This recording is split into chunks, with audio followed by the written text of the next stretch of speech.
Portions of the following program may have been pre-recorded. The following program's views, claims, or ideas may not reflect those of WSRR Radio or StylesRebelRadio.com.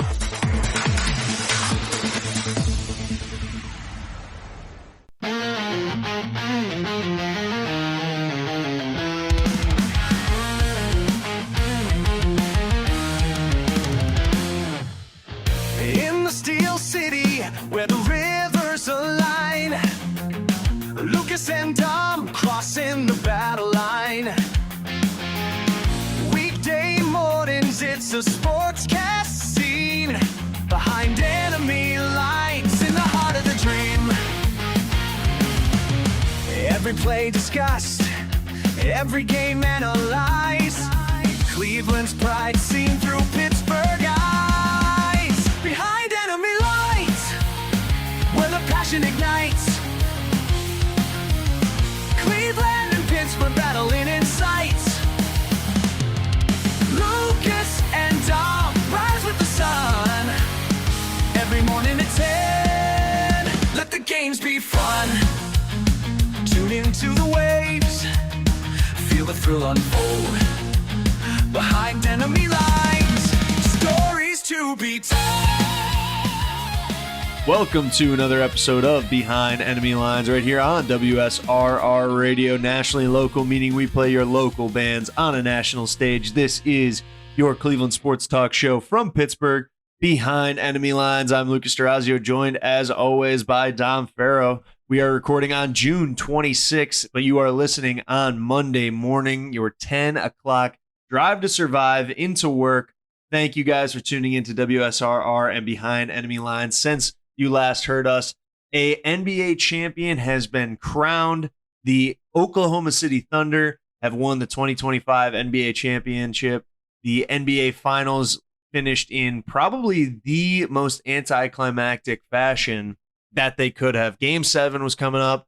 Me and Dom talked about it last week. It was a must-watch for us. Did either of us actually tune in at tip-off? No, but we were following it. I was, at least. I ended up turning it on. And a season and maybe next season ending injury for Tyrese Halliburton, the Indiana Pacers star guard, who obviously was on a generational playoff run, just doing absolutely dark magic stuff on the basketball floor to get them to this point. And in the first or second quarter, tears his Achilles. At least that's what everyone believed it was. And I do believe that that was the final diagnoses on his leg. Pacers had to finish it out without him. But Dom, this was just like the worst finish, obviously, because, you know, they didn't get their star in there. But then the Thunder didn't even like blow them out after that. It was like a boring game to finish it too. Like it was kind of close, but they were up like around 10 the entire time. They didn't run away with it to be like, we're clearly the champion. We're clearly the best team. There's kind of, you don't want to say there should be an asterisk next to this because, you know, injuries happen and, you know, they did have one of the greatest seasons in NBA history considering win total and all that. But this does feel a little tainted, does it not? Yeah, it definitely hurt. And I think the biggest part of it is just because of like the morale hit after Halliburton got hurt. You could tell that the vibes were off, especially like the celebration at the end. That was the most like not half-assed, but like just the least energetic celebration after winning a championship. And I saw videos like comparing it to the Florida Panthers winning the Stanley Cup recently and just the emotion. I do think like the Stanley Cup playoffs is a lot more grueling. It's a lot more challenging to reach that position. But that Thunder just wasn't the same. It didn't hit the same. It didn't get me excited for next year NBA, that's for sure. Yeah. Yeah, and I think that team celebrations are always different too. I always felt like NBA final celebrations are a little bit less dramatic, and I think it is just because of the amount of guys there are. Like, you know, there's obviously like 12 guys on the team and the coaches and stuff. Overall, there's probably around 20 guys there who are, you know, around the team every single day that are all celebrating together. Whereas a football team, a hockey team, it's like 40 to 60 guys, you know what I mean? And then plus all the staff and all that, depending on what sport, obviously. But the locker rooms are different for sure. Yes, it's definitely a lot different. But yeah, I mean, like even being at home, Oklahoma City Thunder just seemed like it was like kind of like, all right, yeah, we got it done, and in the end, like you said, it was anticlimactic. It was like a morale thing, and it was almost like, oh man, thank God we got by the skin of our teeth, even without their all-star. I do think part of the celebration, though, part of it is on the NBA, because like Super Bowl, I think half of like the thrill of watching a team celebrate is all of like the spectacle around it. They bring out a big stage, they give everyone t-shirts, everyone hat, there's confetti falling from all over the place. It's much more of a big deal, and that's because of the NFL. NBA, like the horn blew, and then those dudes were like dapping each other up, and I don't know, there just wasn't anything there that the NBA added. Yeah. I feel like there was almost that, like you said, they like went and dapped each other up to the other team, which like you do like that sign of respect, especially after like a hard series, it's 7-game series, but like it was kind of almost like, man, we got lucky. Like, you know what I mean? Like they're dapping up the role players like, geez, sorry that had to happen to you. Like almost like, sorry you guys didn't have a full, obviously your best weapon. It was kind of like my rec league basketball game last night. We showed up and like we had like 8 guys on our team, and the team we were playing against only had 5. I was like, geez, you guys better be ready for your cardio. And they were like, yeah, 2 guys had to work late and we have to play a doubleheader tonight. Like this is our first of 2 games. Like I was like, man, I feel bad for these guys. Like we were kind of running away with it. We were up like 12, 15, near 20, and we kind of like took the foot off the gas, of course. And we were like, I feel bad for these guys a little bit. Let them like, back in. Then like they were fine. Like they weren't terrible, but like it was like, geez, that's tough. You got to play 2 games, full game. You were dogging them in that first one, huh? Yeah. That's brutal. A little bit. Now, another thing in the NBA, I don't know. I'm just kind of an NBA hater. But last night, Wednesday. Well-documented NBA hater. Yeah. Last night, Wednesday, was the NBA draft. Didn't see a single thing out of it. I assume Cooper Flag got drafted by the Mavs. But he did. Outside of that, I couldn't tell you a single player who is entering the league next year. Me neither. That's not good. I've said multiple times that I knew more college women's basketball players than I did men's basketball players this last year. I know Cooper Flag, obviously. Yeah. And I know that guy. Johnny Broom. Who's that? Johnny Broom. I don't know who that is. From Auburn, I think. No clue. I saw that Chad Baker, Missouri. Two different Rutgers guys went top 5 or top 10, whatever it was. Really? And I was like, was Rutgers even good at basketball this past year? Like, I feel like I didn't hear it. Were they in March Madness? No, but I don't know. That is kind of weird. But the important stat after the NBA draft is that Duquesne University is still the only school to have That's right. number 1 picks in back-to-back 69 years and counting. That's right. Don't forget it. That's right. Well, that's kind of a crazy one to me. You think that's one that will certainly, probably in the next 20, 30 years, that will happen again, you'd think? I would think. I don't know. I mean, like, it is crazy to think that, like, Duke has never done that, or Kentucky or Kansas, like those blue bloods. Yeah. And, of course, 69 years ago, basketball was a lot different back then than it is now. True. But, like, that's happened in the NFL, where, like, back-to-back. Didn't Kyler Murray and Baker Mayfield won back-to-back, both Oklahoma Sooners. Both Heismans, yeah. Yeah, both Heisman winners as well. But I think maybe part of it is, like, big dogs don't want to go somewhere where there's already a big dog.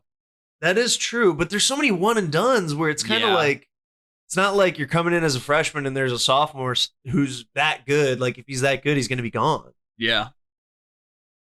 I'm trying to think of like what may have been the closest. It had to have been like Duke a few years ago with like, I'm trying to think like Jaleel Okafor and I don't know, Zion Williams. They've had so many like first overall guys in the last. For some reason, my mind goes to Kentucky, to John Wall and Anthony Davis. John Wall went number 1 overall, right? And Karl Anthony Towns?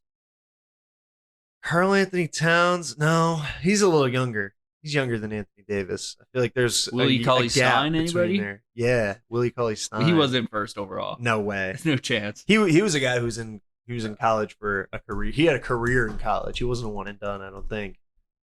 I gotta see. I'm gonna do some research, maybe in the break. But yeah, Duquesne Dukes, they have a legacy in the NBA. That's right, and they'll never be able to take. Shout that out from to them. Chuck Cooper. That's right.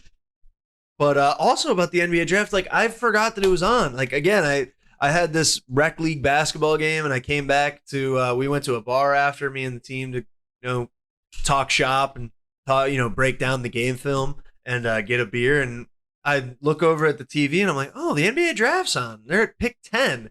No clue who the hell these guys are that are getting taken. And like, I was like, I assume Cooper Flag went number 1 overall.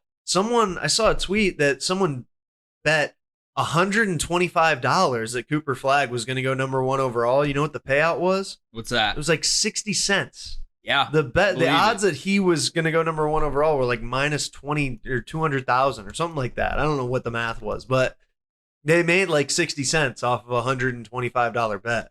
That stuff I don't really get. I've seen a lot of people do that stuff, and it just doesn't make much sense. I mean, I think it was kind of a joke. The Yeah. caption was, I emptied the clip tonight. So, But there are a lot of people who do that. It's like, oh, this is a minus 1,000 bet, so it's a lock.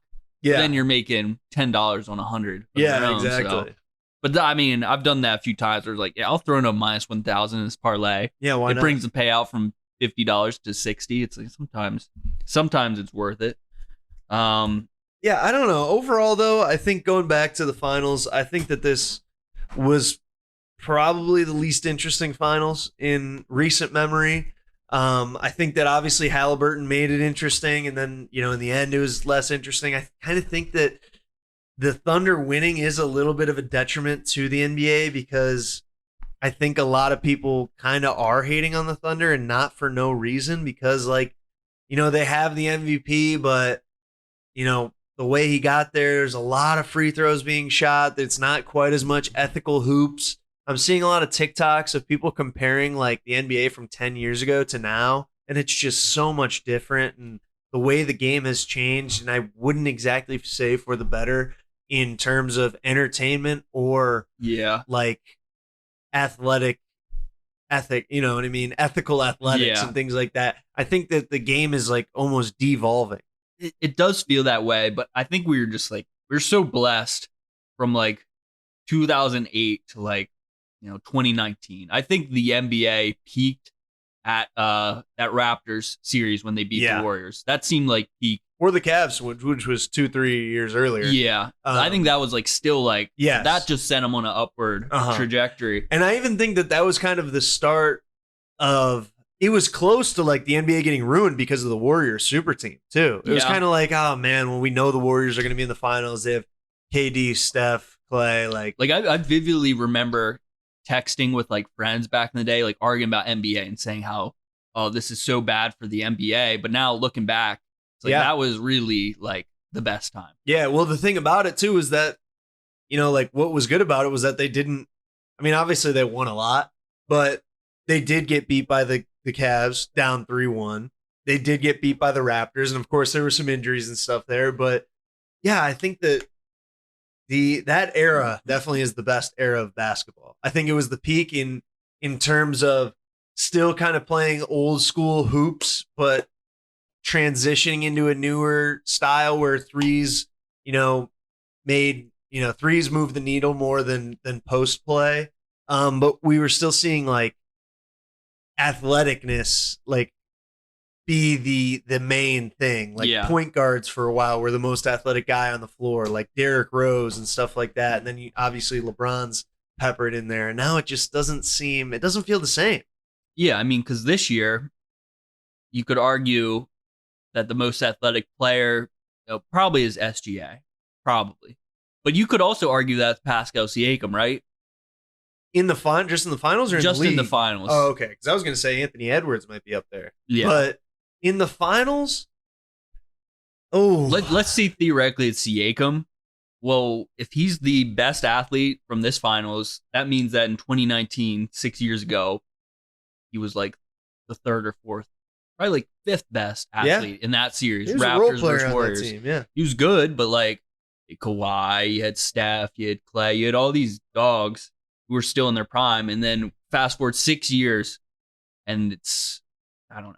It's just not the stuff that we grew up watching. Yeah, and not discounting Siakam. He's because nice. He is good. Yeah. He obviously earned Eastern Conference Finals MVP. Like he's obviously very good. He's earned his money in Indiana, but yeah, he's no specimen. He's no Giannis. Yeah. He's no Harden. He's no Kawhi. He's I do like him, and I think that obviously Indiana Pacers fans like him, but I still don't think that he's like a name that moves the needle. No, Like, you know what I mean? He ain't selling he's jerseys. not, yeah. It's not a LeBron or an Anthony Edwards or Kobe or, you know what I mean? Like, it's just like, oh yeah, like Pascal Siakam, he's really good. Like he's pretty good, but you know, I don't know. No, yeah. He's no one's favorite. Well, probably some weird Indiana folks' favorites. Yeah. But they don't got anything else to celebrate. COVID may have hurt the NBA. That Lakers Heat final, it doesn't even seem real in Mhm. 2020.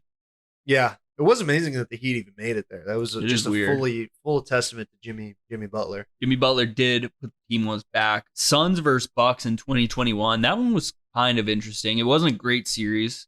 I didn't mind that Giannis series. was cool. I was one of the few people who were rooting for the Suns actually because I've always liked Chris Paul. I wanted Chris Paul to get a ring. KD wasn't on the team yet, was he? Was KD with the No, Suns? no. I was gonna say I still like them because they didn't have him yet. I liked Devin Booker. I was like, Devin Booker could be good. He could have a really nice career. I didn't hate the Suns overall, but everyone wanted Giannis to win one. So I think that one was still a good one. But yeah, I don't know. I do think that 2019 probably was the last great final series that we'll see. We'll see when the next one comes up. 216-859-8699. Other than the Cavs in 2016, what's your favorite NBA Finals behind enemy lines? Back after this. Hi, this is Melissa, And hey, it's Matt. coming at you from Synergy Music Studio. We are a recording and production studio located on the south side near Chicago. Check us out online at synergymusicstudio.com. We offer recording, mixing, and mastering. And follow us on Instagram at Synergy Music Studio. Rock hard.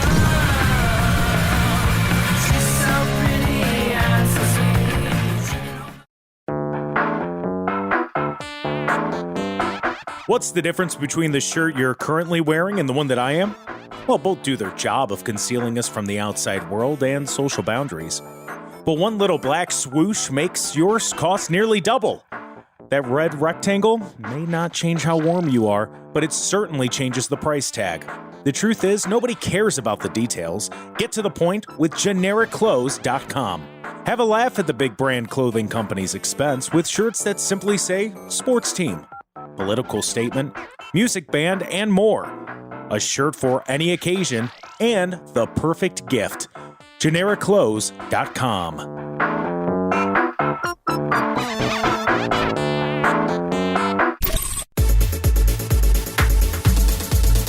Welcome back to Behind Enemy Lines right here on WSRR Radio. July 26th, WSRR Radio is holding our 12-hour Rebel-thon, our 12 hours of live radio shows, music, interviews, giveaways, and more from 10 a.m. to 10 p.m. We'll be raising money for the station to keep us on the air via Venmo. That is July 26th from 10 a.m. to 10 p.m. You'll hear a lot of your favorite WSRR show hosts, possibly doing some collabs and some fun stuff. So make sure that you tune in on July 26th, 2025 from 10 a.m. to 10 p.m. for our 12 hours of live radio. We are going to have some cool interviews with some local bands and things like that. And like I said, giveaways and more. So once again, July 26th, 10 a.m. to 10 p.m., 12-hour Rebel-thon right here on WSRR Radio. Dom, we had a huge trade once the NBA season was over in this past week. Kevin Durant, we just talked about him a little bit last segment about the multitude of places that he's played. Now moving to Houston to the Rockets and a new chapter in his career. I think now he's pretty much finished the rainbow picture of different jerseys that he's worn in the NBA. I feel like That's we've right. seen that with Shaq, some other guys who, moved around a lot and maybe ended up playing past their prime. But I'm not saying that that's what KD is doing, but he has been He's doing done it. a good amount of teams. I heard there are a few other options for KD, and honestly, the Rockets is my favorite for him because it's a place where he can go, and if he succeeds, like his legacy goes up. I heard people talking about him going to the Spurs. That would have been cool to see him paired up with Him and Wembanyama. Wemby might be unstoppable. But I don't think KD wants to hear any more excuses. I think he's going, as LeBron would say, zero dark 30 mode this season. He's Whoa. going into year 20. He's older, but he's still dog. Last segment, Lucas, you kind of said some comments there. Made me seem like you don't like Kevin Durant. No, I don't not like him, but I mean, I think it was kind of a bitch move to go to the Warriors. And then I kind of thought it was like he went to the Warriors after they beat him in the Western Conference Finals when he was with the Thunder. And that was after they had went 72-10, correct? Yes, Yeah. that's right. Also after they were 72-10. Obviously, like the best, or 73-9 was it, I think. Yeah. The best record in NBA history. Let me go join them because they're not already good enough. And then, obviously they got their rings there. They were the super team that no one could touch. He gets injured and they lose to the Raptors, which again, I'm not. Well, upset let's not skip past the fact that he was Finals MVP. Well, yeah, that's what I'm saying. I'm not saying he was bad there. I'm not saying like. Well, he was the best there during that. Yes, that run. I'm not saying he just rode their success. Like obviously he made a huge impact. But yeah, but he was went, the Finals MVP. He went to the easiest place that he could to win. Exactly. Yeah. He went to the easiest place to win, which I guess when you really look at sports, it's kind of like, why wouldn't you do that? But it is kind of unethical, especially with the way KD talks. He was always like, "Oh, I've always been number 2. I've always he's always seemed like he's had to prove himself. So if you want to prove yourself, go out and do it," which I think he's finally doing here. Yeah, so I don't know. I thought that was something. And then again, he went to the Suns after they were in the finals. He also went to the Nets to team up with Kyrie Irving, and that never really went anywhere. Yeah, that's a weird one. Yeah, that's one you kind of forget about, huh? But remember, like how close they were to advancing in the playoffs that year when KD's foot was on the line. I think versus the Bucks. Yeah, something when like the Bucks went on and won the finals that year. Yeah, KD he thought he had a 3-pointer to win the game. Turned out his giant foot was still on the line. I think if that still was like a butterfly effect thing to me. If his foot was past the line, that was a 3. What would that Nets team have done? Because it collapsed after that. And what would the league look like? The league could be in a totally different state. 100%. I don't dislike him, but I do think that some of the moves he's made in free agency are like, come on. He's all about himself. Uh-huh. And for a lot of people, I hate that. For some reason with KD, like I like his confidence. I like his ego for some reason. Yeah, I mean, like I can't hate him because he's getting it in. He's doing cold. He's doing what he needs to do. Like he's taking care of himself. He's taking care of number 1 first. One of my favorite things about KD. Last thing is his Twitter bio. I'm me. I do me, and I chill. I don't think anything realer has ever been said. What's his Twitter burner account bio? That's that one. That's a great question. I know that. I don't know if that account's still up and running. That's another conspiracy or knock on KD that a lot of people have had is the burner account. That people bring that up sometimes. He made it acceptable though. Yeah, I don't know. I just feel like there are some things like he gets excused because he is such a good basketball player and like. Some of the stuff he does kind of have like some aura. Yeah. But like when you really look at some of the things he's done in his career, like it is pretty soft. You know what I mean? Like going to the best teams, trying to form super teams and like whatever. And then, not being able to take some criticism on Twitter when you're getting paid hundreds of millions of dollars and like having to have a burner account to back yourself up. To be fair, he does just reply to people. He's a savage on Twitter. Now he does, yeah. He doesn't give a damn about what he says. But before, the burner was weird at first. It was, but now there's so many athletes. I think he is just kind of a weird dude.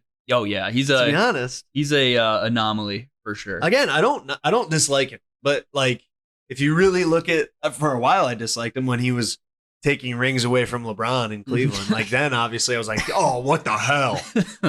This is bullshit. But he might be the best scorer of all time. Yeah, I mean, make an argument. He's up there, and I think that. Injuries have hurt his career. He hasn't been his availability has not been his best ability. There was a while there, especially when he was with the Warriors, that like people were like, no, he's better than LeBron. And I mean, honestly, he might have been. They were saying he's better than LeBron and he can overtake LeBron for greatest of all time talks. In the last couple of years, I think that kind of has gone away because of longevity and stuff like that. Yeah. And just, LeBron made 7 finals in a row. I something. think it was 9. Yeah, man, that's It was even unbelievable. more, You yeah. can't. No one can compare to that, dude, except Jordan. Yeah. But that's a whole nother discussion for a whole nother day. This is, Kevin Durant, this was obviously breaking news. And this is where I really hated, I really hate ESPN and SportsCenter. This is really the huge decline is really hurting some people that you wouldn't really think about. And I was in the airport last week, and I was taking a trip down to Florida to see some family, and my flight got delayed, so I went over to the airport bar, got myself a Caesar salad with some grilled chicken. It was spectacular. Shout out to the Berg Sports Bar in the Pittsburgh airport. But the TVs are up, and I'm watching the TV, and it's on mute, and like SportsCenter's on, and it's just guys talking about Tyrese Halliburton and Kevin Durant and all this different stuff. And I'm like, I'm getting nothing out of this. I don't want to watch Udonis Haslem talk about the Halliburton on mute. Yeah. I need to see some highlights. Show me a random MLB game that doesn't matter in June of some dude ripping homers. So at least I can have a beer and watch something on mute and enjoy it. Highlights, some cool graphics. As some of our listeners might know, I work in sports media, and something that I've always been told about the graphics that go on screen is that you got to put these on here for people that are watching in bars. You got to think about how many bars are strictly putting on sports content, and how many of those bars don't have the volume on. So the graphics need to supplement what the people are saying. Yeah, you need something for people. That is true. Because if you're just looking at a bar and you're watching two people talk, it's never going to keep your attention. Yeah. But if there's some interesting graphics on there that supplement the stuff that you can't hear, it just adds it. So that's what I think graphics and, like you said, highlights are all about. Nobody wants to see Haslam or Big Perk just talking. Big Perk might be huge Perk. And I don't want to listen to him, honestly. He's a massive cat. He's breathing heavy. Yeah. Like your favorite thing to say, he's Tony Soprano in season 3. Like 5. He is massive, dude. He has gotten big. The best meme on Twitter is they'll just be like, today I ate a hot dog for lunch and a burger for dinner. And it's just a picture of Kendrick Perkins next to Stephen A. Smith. He's just huge. He's like 3 times his size. He's ginormous. Massive. He's a jumbo cat. It's like when I eat ice cream after I've had Chipotle at dinner, I feel like Perk. Yeah. The man. The man. Another thing, another talent on ESPN, Stephen A. Smith made headlines during the NBA Finals for playing solitaire. Yeah. During the game. What's going on? Like, I guess that I was thinking about Stephen A. Smith while I was watching the TV on mute at the airport bar. I feel like people are totally over him, because I was thinking about it when I remember first hearing about Stephen A. Smith, my brother was in high school and he was like, you got to watch First Take. Like, this guy, Stephen A. Smith and Skip Bayless, they're electric. Like, they argue back and forth, and Stephen A. has these rants that are funny, but they're kind of good and whatever. Now I feel like every take he has is terrible.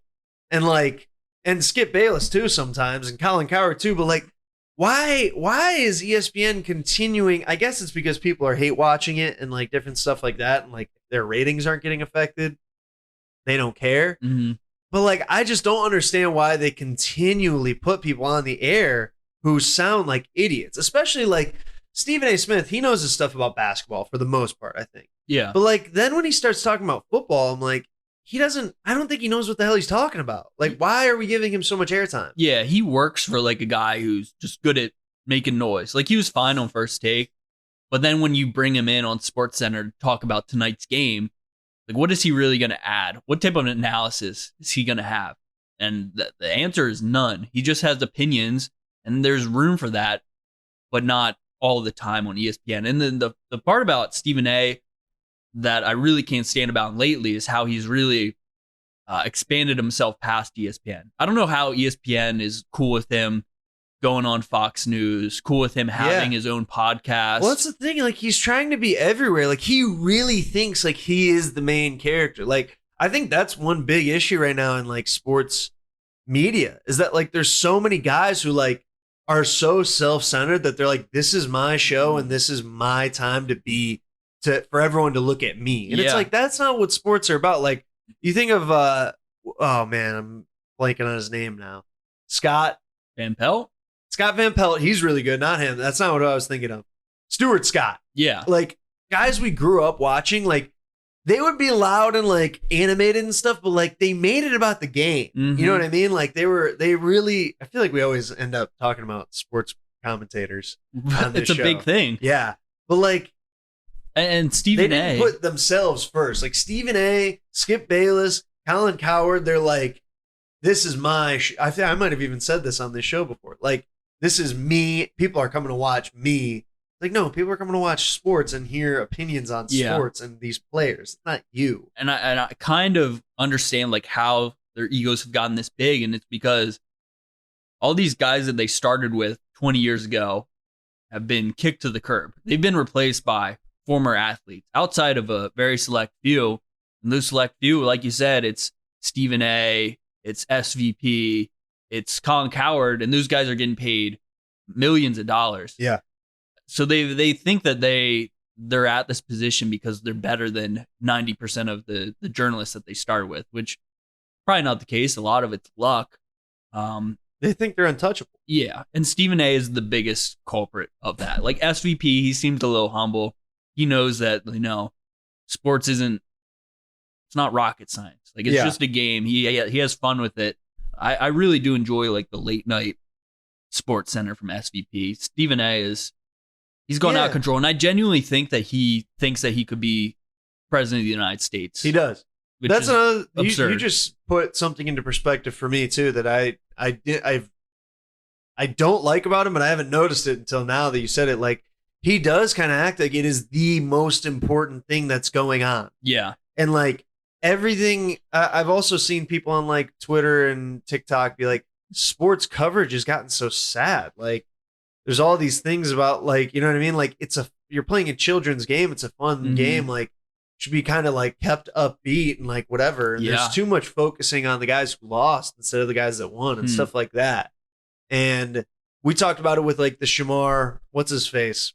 Stewart. Shamar Yeah, Stewart with the Bengals. Bengals. Like there was a ton of stuff going on and he was the top story. And Mhm. the NFL is not even in season. Obviously the NFL is, everyone cares about the NFL probably more than the MLB and NBA. But at the same time, like it's not being kept upbeat at all. And like Yeah, people, they are acting like it is the most important thing ever. And obviously sports do have a huge impact on culture and like next generation. Kids watch sports and they look up to these athletes and stuff. But like, it's not, there's more important things going on.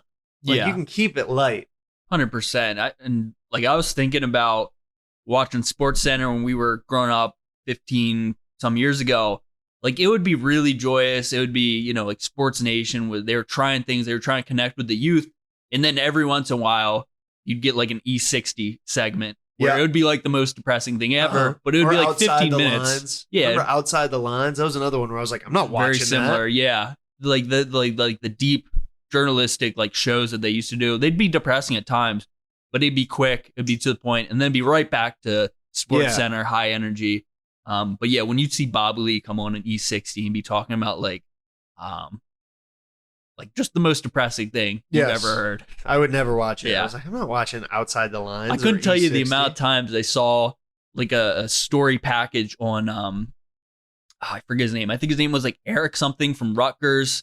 He was like in a wheelchair like for the rest of his life. Oh, I know exactly. Yeah. He got like paralyzed from like coming down on a kickoff, right? Yeah. Something like that. And I swear he was on at least once a week for Oh, yeah. 5 years. Which, like, I get it. They're He's an trying to like inspiration support for him, sure. and he's an inspiration. But like, yeah, I don't know. It was really sad. What was the other thing I was gonna say? You made me lose my track. Oh, how about top 10? Where the hell is top 10? Yeah. You used to see that at the top of or at the end of every hour. Like it was like every hour of Sports Center at whatever at blank hour 55, you were gonna see 5 minutes of the top 10 plays from the week. And it was like, oh, this is awesome. Like I'm gonna watch top 10 and then I'll go to the bus stop. I remember that was my thing in the mornings before school. Like you never get that anymore, I feel like. Yeah, I couldn't tell you the last time I saw a top 10 package or even I like was- a not top 10. Those When were I was great. in Florida, they had the top 10 on at the bar, and I actually was like, not at the airport bar. This was at a different bar when I was there at like 12 at night.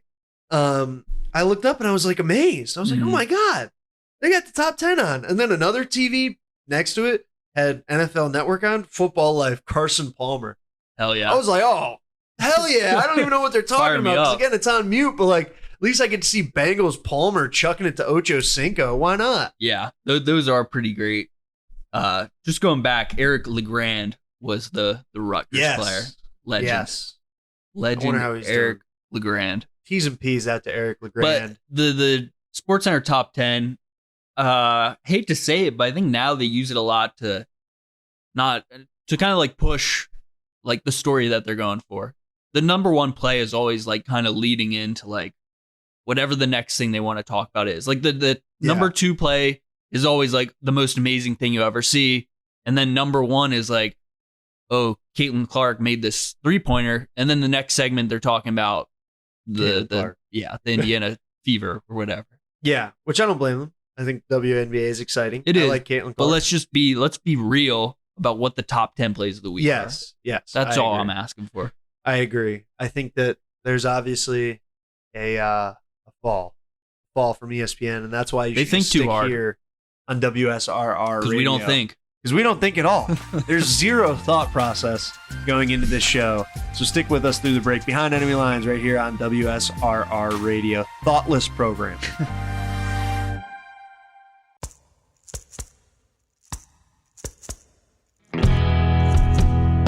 If LimeWire taught us anything, your digital music is free and open to piracy, and even manipulation when it comes to digital distribution. So why settle for a bunch of ones and zeros floating around on the internet? Make your release something special with Hellbender Vinyl.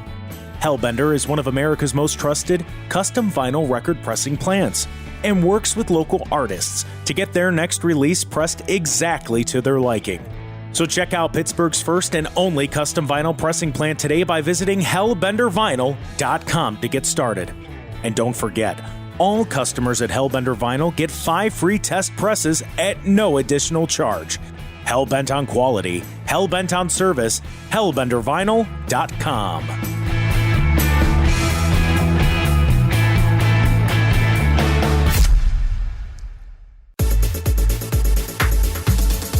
Welcome back to what Dom describes as the Seinfeld of sports radio. This is Behind Enemy Lines, your Cleveland sports talk show from Pittsburgh that is about nothing. We are brought to you by GenericClothes.com. Nobody cares about the details. Get to the point at GenericClothes.com. Don't sell out to big brand clothing empires and their prices. Make a statement at their expense with GenericClothes.com. You are listening to WSRR Radio. Make sure you tune in on July 26th from 10 a.m. to 10 p.m. for our 12-hour Rebel Radiothon, raising money via Venmo to keep us on the air. That's July 26th from 10 a.m. to 10 p.m. for 12 hours of live radio shows, music, interviews, giveaways, and more. Once again, July 26th, 10 a.m. to 10 p.m. Dom, what do we got cooking up for this last segment?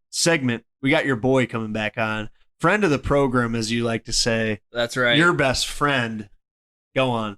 ChatGPT, friend of the program. The last segment here. Say his name. Oh, Slate, of course, Yes. as we call him, a friend of the program. So we're cooking up a little something, and let's get this first. He didn't create any of the segment ideas. These are all original Of course. ideas from this Seinfeld. Of These are sports radio. man-made. But we get some inspiration. So today we're going to be doing a blind ranking. I'll do the same thing on mine, but go ahead. Okay. So then I'll go first, and then you can go. So, All right, go so ahead. the prompt is, give me 5 current NFL wide receivers for a blind ranking for my podcast. Now, you probably don't need to add that last point, but we need some spicy stuff here. We need them to know that we aren't messing around. This is no fun and games. This is for experts who know ball. And our first blind ranking for wide receivers is to Lucas. I got 5 names here, all current players. Number 1 player I got for you here is Garrett Wilson, 1 through 5. Oh, Where are you gonna that one's start coming with on him? Hot. He's Garrett a good Wilson. wide receiver. He's probably top 20. 2. I'll put him at 2. At 2. Okay. All I right. feel like Slate's gonna cook something up where if someone better's in there. but I don't know. All right, go ahead. All right, Terry McLaurin. Ooh, Terry McLaurin's That is underrated. tough. And at one point, he may have been better than Garrett Wilson, but today, Yes. where would you put him? I don't know. Was he ever? That's a debatable question too. If he ever was better, I'll put him at 4 today. Okay. Now we got Christian Watson, Packers wide receiver. 5. That's an easy 5. 5. He snapped on that one. I don't think he's bad, but he's not those other 2 guys. So we've got Garrett Wilson at 2, Terry McLaurin at 4, and Christian Watson at 5. Now we got Debo Samuel. I'll put him at 3 and hope that Justin Jefferson's the last Ooh. name or someone like that. All right, you might not be upset with this final one. Your number 1 wide receiver, Mike Evans. I was thinking about Mike Evans. Pretty good. For some reason, at the very beginning, I had a feeling that Mike Evans' name was going to be on there. So Mike Evans, Garrett Wilson, Debo Samuel, Terry McLaurin, Christian Watson. Is that correct? That's a good. I think that's. I might put Garrett Wilson over Mike Evans just in terms of potential, but I think career-wise so far, like if I were to build a team, I'd probably go Garrett Wilson 1. Yeah. But Mike Evans, I mean, you can't argue with that. He's a Hall of Famer. What about Terry? Terry over Debo? Yeah, I would switch that too, probably. But that's a pretty good blind ranking, Yes. I gotta say. Yes, I think I did well there. I'll give myself a pat on the back. I like it. All You right, deserve it. you ready for mine? I'm ready. My chat GPT does not have a name. He's a clanker. So See, sorry. when the rebellion comes, you're I first to didn't go. I didn't mean to hard R clanker like that. But when the rebellion comes, that's right. Slate's coming for me first. It's gonna be like, I heard the way you were talking. I heard you getting in Dom's ear about me. Yeah. Don't talk shit about me. All right, ready? So there's some. I'm kind of torn on what order to present these to you in, because. All right, I won't say anything else. All right, first name Puka Nacua. Ooh. I like Puka, but I do think there are a handful of guys. I don't think I rate him as highly as most people, so I'm gonna put him at 3. Okay. All right, I'll just keep going. AJ Brown. AJ Brown. Wow. That's a name, huh? That is a name. Certainly better than Puka. He's close to number 1. There are definitely guys I'd put above him. Jamar, Justin Jefferson, Amon Ra. I'm going to put him at... I think you got a heater. I think you got one more heater. I'm going to put him at number 2. Malik Neighbors. Ooh, so I almost said Malik Neighbors when I said above AJ Brown. I'm going to put Malik Neighbors at 1. Oh, no. Jamar Chase. Okay.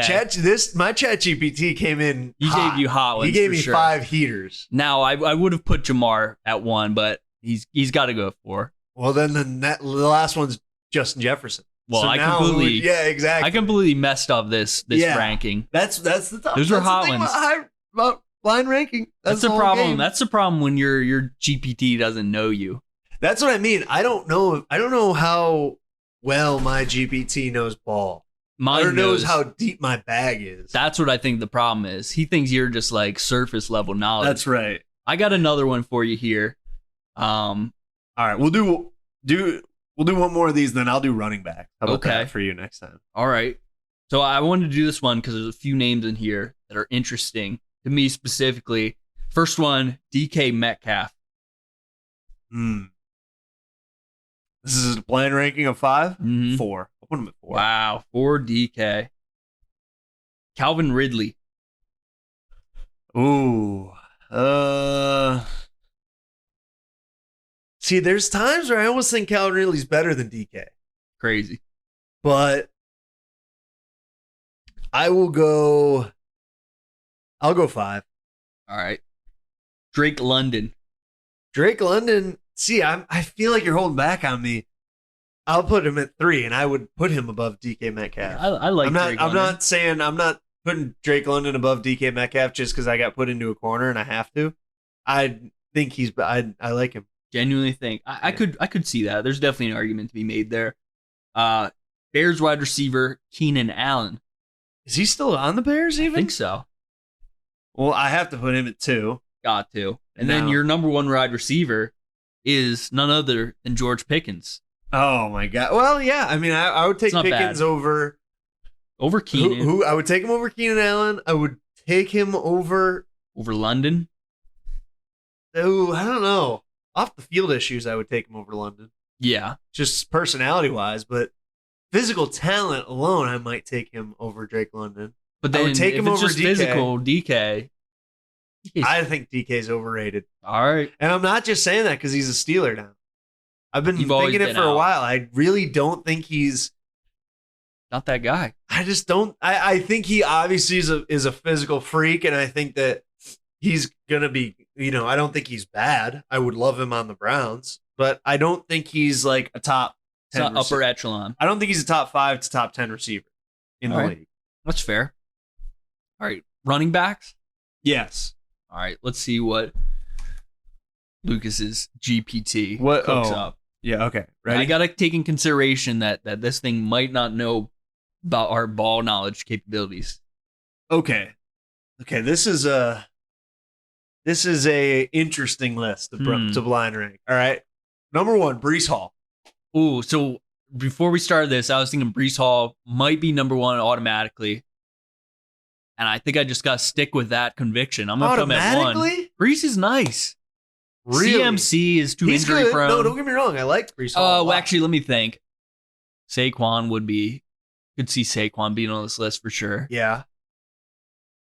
Easy Breesy though. You got to think about names like Saquon and Derrick Henry. But and I'd more. probably put Brees ahead of Henry. Like honestly, Really? if I'm Okay. starting a team right now, So Brees Hall, you're putting at your number 1 spot. Taking that away real quick.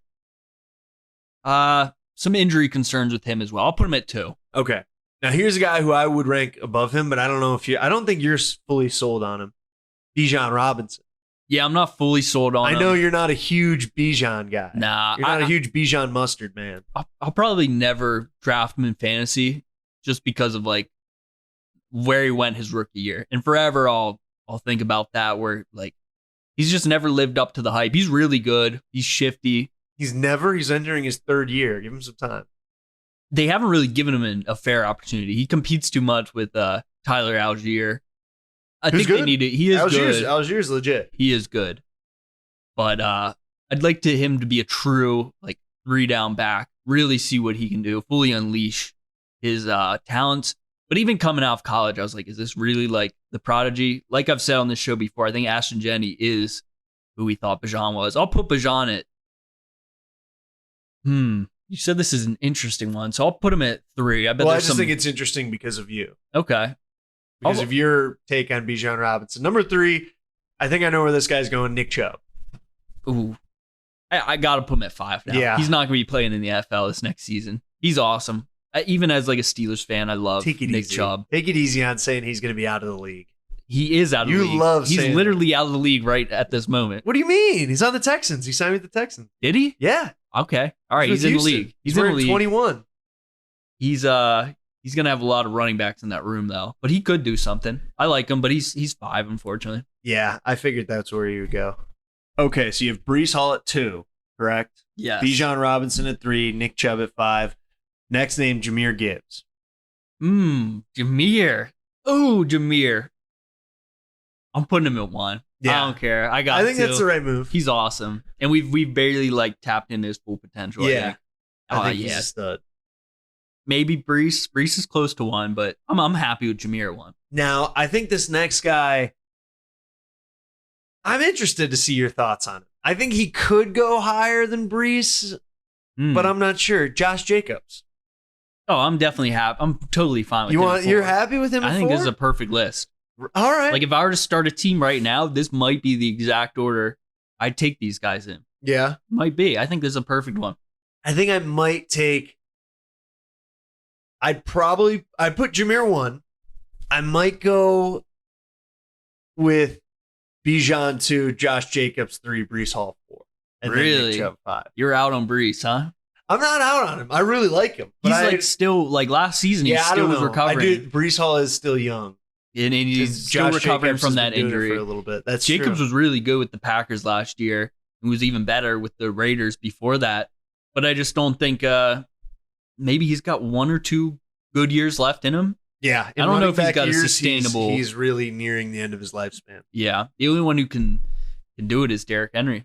He just keeps proving him wrong. I don't know if I'll ever be like, oh yeah, Derrick Henry can't do it this year. You've been saying that the last couple of years. Well, I thought that because he say went to that. the Ravens. I'm just a Ravens hater.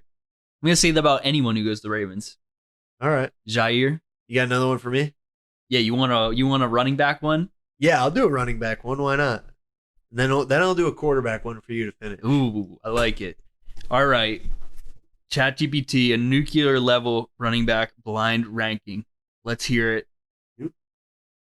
So he gave me a guy. First one he gave me was Josh Jacobs. So I'm gonna tell him to replace that.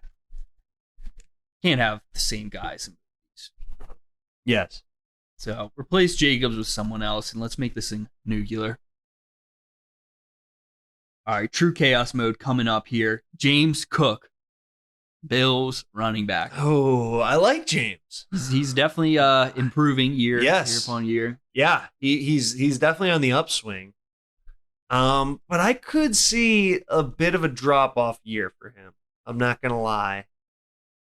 I'll put him right in the middle of the pack at 3. Okay, all right, that'll definitely work out. I think. Number 2, DeAndre Swift, Bears. This is a guy kind of the opposite direction of James Cook. Seems like he's going downhill every year. Yeah, but I think he's better than people give him credit for. I will say. I do think that he's still got more gas left in the tank than people have. Like, Yeah, I don't he's know. still young. I feel like people kind of wrote him off when he went to the Bears, and I think he was better than people thought. Problem is he's bounced around so many teams. Lions, I'll put him Eagles. and again, I think that's just kind of the state of the running back market. I'll put him at 4. Okay. Tony Pollard, Titans. Oh, Pollard's all right, but again, I'm not loving him, and I'm not loving really anyone who plays for the Titans, to be honest. But he's good. I'll put him at 2, I guess. Is that a bad move? It might be. You might not love it. Well, it might. It might be okay. David Montgomery. I You gave love me Jameer. Monty. I'll I give you love Monty. Monty. I should have put him at 2. Monty would be my 2. I'll put him at 1 because I think he's underrated, but I know there's going to be someone else you have that I think I should have put at 1. I think you made the right choice here because my last guy was Rashad White, Buccaneers. He's been really good. Yeah, but, 5. He's the number 2. Bucky he's been Irving's the replaced. number 1 guy. He though. could be number 3 by the end of the year with Sean Tucker. All in right. the room. We got 35 seconds. Quick. I'll rattle CJ these off. Stroud. 3. Kirk Cousins. This is a really 5. interesting 5 people he gave me. CJ Stroud, 3. Kirk Cousins, 5. Anthony Richardson. 4. Jordan Love. 2. Bryce Young. Shoot. Young should have went 1. Whatever. It's a really interesting That is a good 5. one. Now they know we know ball. That's a good one. We'll yeah. be ready next week if we do this. That Let us was know if you good. like We might this. have to keep these going. Let us know, if you guys are interested in these. Behind Enemy Lines, right here on WSRR Radio. Thank you guys for joining us. 216-859-8699. Let us know if you guys think we got any of these lists right or wrong, if we were way off base. Keep it here, WSRR Radio. Thanks for listening. Pickens number 1. The preceding program was a sponsored production. The views, claims, and ideas expressed may not represent those of WSRR Radio.